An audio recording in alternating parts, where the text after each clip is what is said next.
এই মুহূর্তে তোমরা অনস্ক্রিন যে নোটিফিকেশনটি দেখছো এটি একদম গভর্নমেন্ট এনটিএসের নোটিশ বোর্ডে জারি করা হয়েছে এবং এখানে কিন্তু অনেক অতিরিক্ত ডকুমেন্টস চাওয়া হচ্ছে, যেগুলো ওয়েস্ট বেঙ্গল জয়েন্ট এন্ট্রান্স বোর্ডের ডকুমেন্ট ভেরিফিকেশন লিস্ট আছে, তার থেকেও অতিরিক্ত কোন কোন ডকুমেন্টস লাগবে সমস্ত কিছু জেনে নাও এবং এটাকে মান্যতা দিয়েই কিন্তু ডকুমেন্ট ভেরিফিকেশন অ্যাডমিশন প্রসেস হচ্ছে।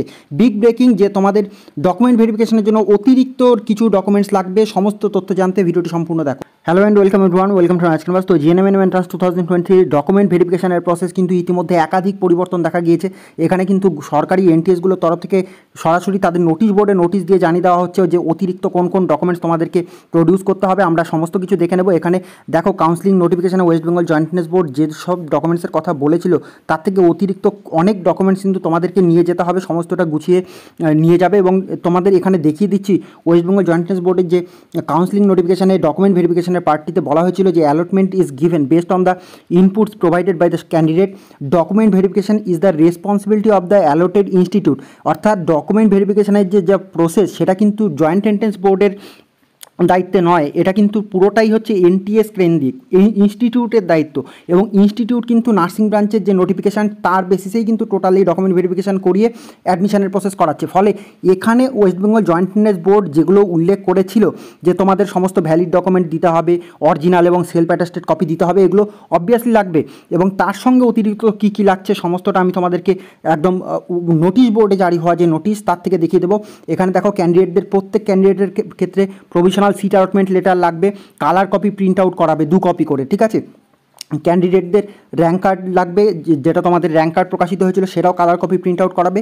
তার পরবর্তী দেখো 10th অ্যাডমিট অথবা বার্থ সার্টিফিকেট লাগবে প্রত্যেক ক্যান্ডিডেটের।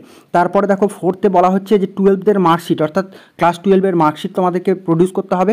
এবং তার পরবর্তীতে প্রত্যেক ক্যান্ডিডেটের ডমিসাইল দিতে হবে, সেটা অ্যাপেন্ডিক্স 1 যারা করেছো অ্যাপেন্ডিক্স 1 নতুবা অ্যাপেন্ডিক্স 2 করে থাকলে অ্যাপেন্ডিক্স 2, সেটা প্রত্যেককে দিতে হবে ডমিসাইল। এবার এসসি এসটি ওবিসি ওবিসিবিদের ক্ষেত্রে কাস্ট ক্যাটাগরি স্পেসিফিক যা সার্টিফিকেট রয়েছে সেগুলো লাগবে। এবং যারা ওবিসি এ বি আছে তাদের ক্ষেত্রে কিন্তু নন ক্রিমিনাল লাগবে, মানে এনসিএলটা সাবমিট করতে হবে, যেটা 1/4/2023 পরে ইস্যু হতে হবে। এগুলো সমস্তটাই কিন্তু লাগছে, কিন্তু অতিরিক্ত কী কী লাগবে সব দেখবো তোমাদের সঙ্গে শেয়ার করছি। এবার ইডাব্লিউএস যেটা আছে ইডাব্লিউএসের সার্টিফিকেট লাগবে। পিডাব্লিউডি তোমাদের যে ভেরিফিকেশান হয়ে এসছে তার পরবর্তীতে যারা পিডাব্লিউডি র্যাঙ্ক পেয়েছো প্রত্যেকের ক্ষেত্রে কিন্তু সার্টিফিকেট প্রডিউস করতে হচ্ছে। ফিমেল যারা অরফেনদের ক্ষেত্রে ইনমেটশিপ হোমের যে কাগজ সেটা দিতে হবে। সিভিল ডিফেন্সের ক্ষেত্রে সিভিল ডিফেন্স সার্টিফিকেট লাগবে। এবং তোমাদের সিট অ্যালটমেন্ট পরবর্তীতে তোমরা যে unique allotment ID log in করলে দেখা যাচ্ছে সেই ইউনিক অ্যালটমেন্ট আইডি সেটা কিন্তু প্রত্যেক ক্যান্ডিডেটদেরকে নোট করে নিয়ে যেতে হবে ডিউরিং অ্যাডমিশন প্রসেস। সেটা কিন্তু অ্যাডমিশন অফিসারের সাথে ডিসক্লোজ করতে হবে এবং তিনি কিন্তু টোটাল অ্যাডমিশন ফর্মালিটিসকে কমপ্লিশন করবেন। এই ইউনিক অ্যালটমেন্ট আইডি মানে খুব গুরুত্বপূর্ণ বিষয় এবং এটা কনফিডেন্সিয়াল প্রত্যেকের ক্ষেত্রে। আর দ্বিতীয় কথা তোমার যে আরেকটা বিষয় যেটা হচ্ছে যে মোবাইল নাম্বারটি তুমি রেজিস্টার করেছো সেই মোবাইল নাম্বারটি কিন্তু অবভিয়াসলি ক্যারি করবে, কারণ সেখানে কিন্তু তোমার ওটিপি আসবে অ্যাডমিশনের সময় এবং ওটিপি ভেরিফিকেশান করে অথেন্টিফিকেশান করেই কিন্তু অ্যাডমিশন প্রসেসকে কমপ্লিশন করা হয়। এবং আন্ডারটেকিংয়ের যে ফরম্যাট দেওয়া আছে সেই আন্ডারটেকিং ফরম্যাটটাও কিন্তু তোমাদের দিতে হবে অ্যানেক্সচার 1। তোমরা এই যে কাউন্সিলিং নোটিফিকেশনের লাস্ট পেজে আমি তোমাদের দেখিয়ে দিচ্ছি এবং মেডিকেল ফিটনেস সার্টিফিকেট কিন্তু প্রত্যেককে দিতে হবে। এগুলো এই যে দেখে নাও, তোমাদের যেটা বলা হয়েছে আন্ডারটেকিং একদম এই যে এই পেজটাতে চলে আসবে, এই যে অ্যানেক্সার 1 আন্ডারটেকিং সরাসরি কাউন্সিলিং নোটিফিকেশানের লাস্ট পেজের দিকে তোমরা এটা পেয়ে যাবে। এবার দেখো এনটিএস কোন কোন নোটিফিকেশান জারি করছে এবং সেখানে কি বলছে, এবং প্রত্যেক এনটিএসে কিন্তু এভাবেই কিন্তু প্রসেসগুলো হচ্ছে। ফলে তোমরা সমস্ত বিষয়টা একবার বুঝে নাও। আমি তোমাদেরকে দেখিয়ে দিচ্ছি যে এনটিএস কী নোটিফিকেশান জারি করছে। তো এই মুহূর্তে তোমরা যেটি দেখছো এটি একদম গভর্নমেন্ট এনটিএসের তরফ থেকে নোটিশ বোর্ডে জারি করা হয়েছে এবং সেখানে তোমরা দেখলে যে কাউন্সিলিংয়ের যে নোটিফিকেশান তাতে কিন্তু জয়েন্ট এন্ট্রান্স বোর্ড স্পষ্টতই বলেছে যে ডকুমেন্ট ভেরিফিকেশানের যা প্রসেস সেটা কিন্তু এনটিএসের দায়িত্বে। জয়েন্ট এন্ট্রান্স বোর্ড শুধু অ্যালটমেন্ট করবে এবং পরবর্তী প্রসেস কিন্তু এনটিএসের দায়িত্বে। ফলে এনটিএস যেটা বলবে সেটাই তোমাকে প্রডিউস করতে হবে। কাজে সব কিছু বুঝে তোমরা যাও, হুটোপাটি করেও এই ডকুমেন্টসগুলো ফেলে রেখে গেলে কিন্তু সমস্যায় পড়বে। এবং তোমাদেরকে সমস্ত জিনিসগুলো আমি বুঝিয়ে দিচ্ছি। দেখো এখানে লেখাই আছে যে documents required for verification of first year GNM students. তো তোমাদের ফার্স্ট ইয়ারের যাদের অ্যাডমিশন পারপাসের জন্য ডকুমেন্ট ভেরিফিকেশান হচ্ছে তোমাদের সব দিতে হবে। দেখো অ্যালটমেন্ট লেটার অর্থাৎ সিট অ্যালটমেন্ট লেটার, এটা স্বাভাবিকভাবে আমরা সেখানেও দেখলাম। র্যাঙ্ক কার্ড ডাব্লিউবিজেইবি এটাও আমরা দেখলাম সেখানে লিখেছে। এবার দেখো এখানে যেটি বলা হচ্ছে যে admit card of ANM and GNM examination, অর্থাৎ তোমাদের পরীক্ষার অ্যাডমিট কার্ড। সেটা কিন্তু আমরা দেখছিলাম না যে জয়েন্ট এন্ট্রান্স বোর্ডের যে কাউন্সিলিং নোটিফিকেশানের ডকুমেন্ট ভেরিফিকেশানের পোর্শনে বলা ছিল না, কিন্তু তোমাদের অ্যাডমিট কার্ড যেটা তোমরা পরীক্ষার দিন নিয়ে গিয়েছিলে সেটাও কিন্তু তোমাদেরকে নিয়ে যেতে হবে। তার পরবর্তী দেখো অ্যাডমিট কার্ড অফ মাধ্যমিক এটা লাগছিল, ঠিক আছে। এবার তার পরবর্তী দেখো অ্যাডমিট কার্ড অফ এইচএস চাওয়া হচ্ছে, হায়ার সেকেন্ডারির অ্যাডমিট কার্ড এটাও কিন্তু এক্সট্রা চাওয়া হচ্ছে। অ্যাডমিট কার্ড অফ এইচএস এটাও কিন্তু এক্সট্রা চাওয়া হচ্ছে স্টুডেন্টদের থেকে। মার্কশিট অফ হায়ার সেকেন্ডারি এটা লাগছিল। রেসিডেন্সিয়াল সার্টিফিকেট মানে ডমিসাইলের কথা বলা হচ্ছে as per proforma A1 A2 যার ক্ষেত্রে যেটা, এটাও ঠিক আছে। মেডিকেল ফিটনেস সার্টিফিকেট তোমাদের যে প্রোফর্মা সে অনুযায়ী মেডিকেল ফিটনেস এটাও ঠিক আছে, এটাও লাগছিল জয়েন্ট এন্ট্রান্স বোর্ডের নির্দেশিকা অনুসারে।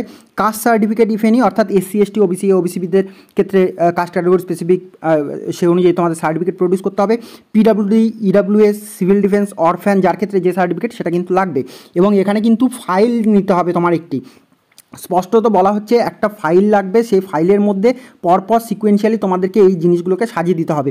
এবং মোস্ট ইম্পর্ট্যান্ট যেটা সেটা হচ্ছে আধার অথবা ভোটার কার্ড তোমাদেরকে কিন্তু নিয়ে যেতে হবে, এবং সেটা ফটো আইডি প্রুফ কিন্তু ম্যান্ডেটরি নেবে। তোমরা দেখছিলে যে সেখানে কিন্তু জয়েন্ট এন্ট্রান্স বোর্ডের নোটিফিকেশানে কোথাও ফটো আইডি প্রুফের কথা বলা ছিল না, কিন্তু এখানে NTS কিন্তু নোটিফিকেশানে স্পষ্টত বলছে, এবং তোমরা সিল সমস্ত কিছু দেখতে পাচ্ছ।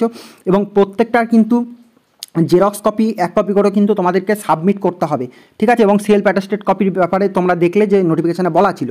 তো এই হচ্ছে সামগ্রিক বিষয়। তাহলে তোমরা দেখো এখানে অতিরিক্ত তোমাদের কি কি লাগছে।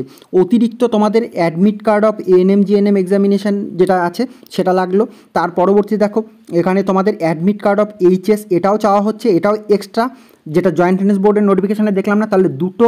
তার পরবর্তীতে তুমি চলে এসো, এখানে দেখো ফাইল লাগছে একটি, সেখানে পরপর সিকোয়েন্সিয়ালি সমস্ত অরিজিনাল জেরক্স এগুলো ভেরিফিকেশনের জন্য সাজিয়ে দিতে হবে তোমাদের, এবং সেই অনুযায়ী তোমাদের কিন্তু সমস্ত কিছু করতে হবে। এবং আধার অথবা ভোটার কার্ড এটাও কিন্তু এক্সট্রা তোমাদেরকে লাগছে, যেটা সেখানে বলা ছিল না, মেনশন ছিল না। এবং আমি তোমাদেরকে বলবো যে 4 কপি তোমরা ফটো, কালার ফটোগ্রাফ যেটা তোমাদের সাবমিট করা আছে সেই ফটোটি 4 কপি এক্সট্রা তুমি নিয়ে যাবে, এটা কিন্তু নিয়ে যাবে। কারণ অ্যাডমিশনের দরুন তোমাকে কিন্তু ফটো অ্যাটাচমেন্টের প্রশ্ন আসতে পারে, সেই জায়গায় কিন্তু তোমাদের 4-5 কপি এক্সট্রা কালার ফটোগ্রাফ যেটা সাবমিট করা আছে সেটাই তোমরা সঙ্গে করে ক্যারি করবে।